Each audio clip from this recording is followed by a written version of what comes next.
there, guys. November 4th evening here. First, I want to say a big thank you to you all for watching and sharing these videos, because these live feeds have been such a huge success and it absolutely blows my mind. So thank you. And I was going to take today off, obviously, because I've been doing so many of these, but with the way things are going and with this storm bearing down on us, gotta do an update. Gotta keep you guys aware, do my part so we can keep calm during this storm, right? So tonight's is going to be quick though. Just going to run through everything that I've found today. So let's first discuss the 4chan poster.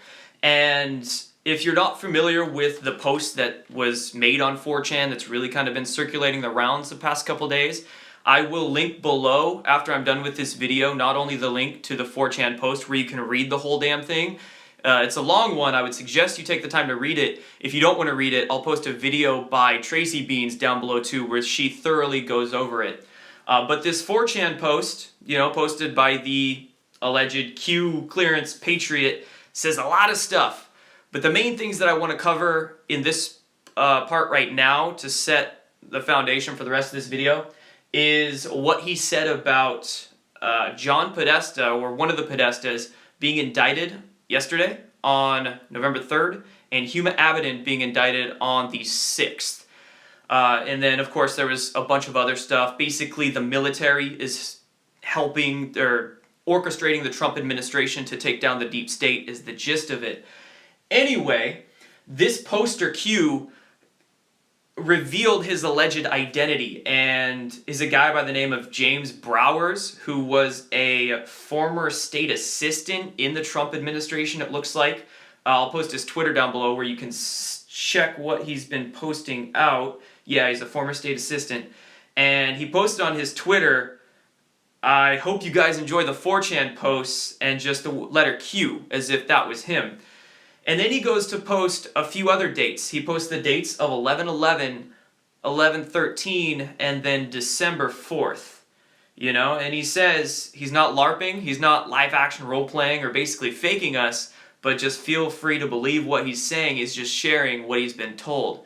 So again, lots of alleged stuff, lots of things we're still trying to see play out, but we're going to talk a little bit more about what's going on today that give credence to this being true, or a lot of what he said being true. So James Browers gives us some new dates, and we've also seen some other things be posted on 4chan. One of the things that Q, or James, mentioned in that first post was that a lot of other things would be dropped on 4chan, and that actually 4chan is being sifted through a little bit right now to take all the bots and trolls out of there.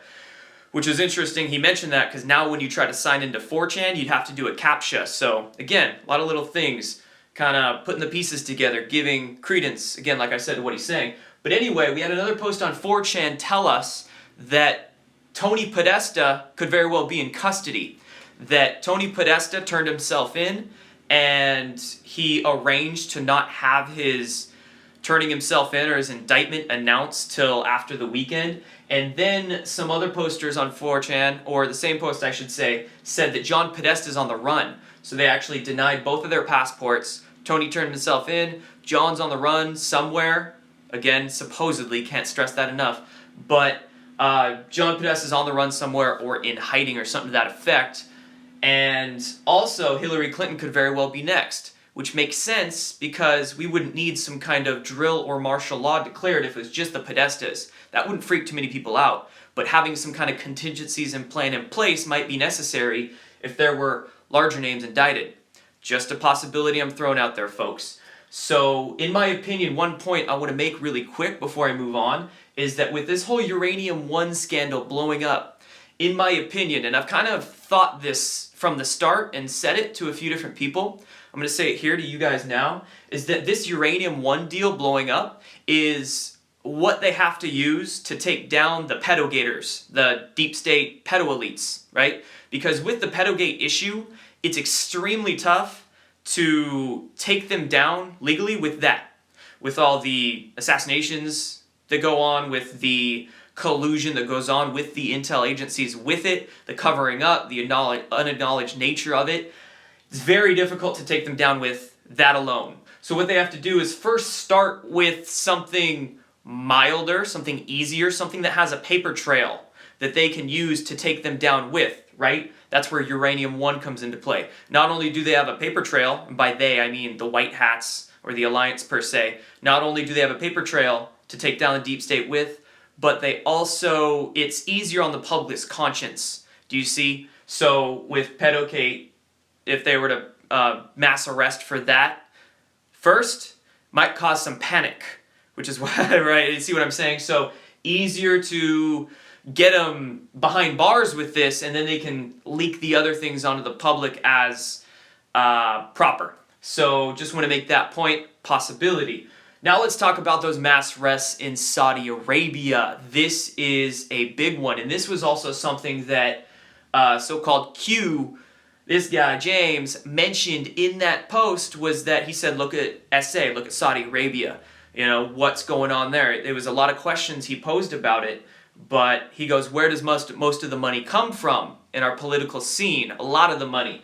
Saudi Arabia. What happens in Saudi Arabia? Just a few hours ago, we had multiple handfuls of princes and high-level people in Saudi Arabia arrested. So one of the primary people that was rounded up was the billionaire Prince Walid bin Talal, okay? So he was a billionaire, and in my opinion, he has more stature, power, and influence than Hillary Clinton does worldwide. Got more money, that oil money. But anyway, some notes on this guy and why it's so important. He was a massive sponsor to the Clinton Foundation, upwards of $25 million plus, I saw somewhere. Not only this, but he was a primary shareholder, I am told, right? Still want to verify this, but I'm told by certain sources that he was also a primary shareholder of the top floors of the Mandalay Bay, and also a primary shareholder of Twitter. Twitter's been acting pretty weird lately. Not only has it tried to stifle Donald Trump, but it's tried to stifle Jack Posobiec and weird stuff going on with Twitter. Very funny. That guy got arrested, right? So that happened, which is big. And we've also have Donna Brazile still going off, mentioning that she actually feared for her life after Seth Rich was killed. And also, side note, not only do we have mass arrests happen in Saudi Arabia, that we had a Lebanese prime minister, the prime minister of Lebanon, resigned. So again, they're dropping like flies. More dominoes, fallen. But anyway, Donna Brazile says she feared for her life after Seth Rich was killed. And of course, right, the worse corporate media gets, the easier my job gets. They haven't reported a single thing on Saudi Arabia. They haven't really reported a single thing on Donna Brazile. They have. It's all been throwing Hillary Clinton under the bus, but they haven't reported this. And all they're reporting about is George H.W. Bush's new book calling Donald Trump a blowhard. So, don't know what more to tell you, folks. Anyway, last thing I want to get to, and then I'm off. Antifa, anti-fail. I didn't see jack shit happen from them today, so that's a very good thing. Also, I want to make note of false flag alert. Basically put a false flag alert out there, of course, with everything going on this weekend, with the alleged things that are supposedly supposed to happen with the quoted Antifa organization and their plans for civil unrest. Wanted to make note of that. In New York, we had a police officer that was run over by a car, and then the guy that was driving the car, it was specifically, looks like it was purposely done. He dipped out. He ran away. So that looks like, more stuff to try and distract us with. And I also heard rumors of something going on in Seattle tonight, specifically at the Husky-Oregon college football game. So just want to throw those things out there, because the more we can do to any potential false flag or distraction event to make awareness of it, the least likely it is to happen. So anyway, I hope I covered most of everything. I think I did. Saudi Arabia, them, 4chan, cool guys. So I'm out for this one. Again, thank you all. And might not have a video tomorrow, but of course we'll see what happens. And thank you all for supporting on Patreon, PayPal, all that jazz. Grabbing my webinars, links for all that down below. Peace out, guys.